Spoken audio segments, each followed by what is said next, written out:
Jadi mangan ban. Buat itu. Ya mangan dikongkon mangan kok ndak mangan kan.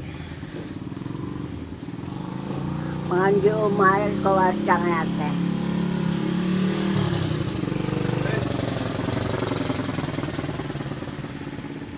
Apa itu?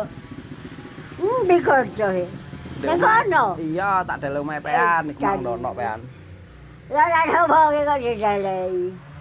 Dikene sapa? Tak delek jero ndek meja. Jare kula nanggap koyo janger apa niku. Cang ting nanggap taek. Oh, lambene. Telu. Ya, Lah kongkon mangan. Ini mangan, Mbah.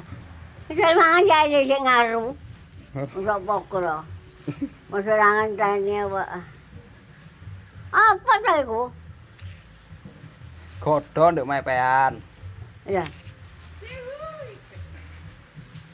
Mbok bakal turunku.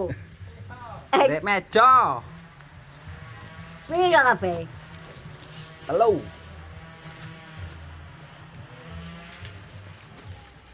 Wis iku mau wis tepak duwike lho dilepokno meneh wong yen.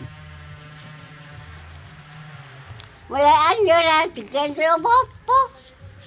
Lah ya ini sing ngaruhi sapa sing ngenteni panganan. Pean melekan angger melekan nang omahe wong angger becek. Aku masih gak rametan kae dhewe mateng. Susuke. Telu kok dhewe? Iya. Hah?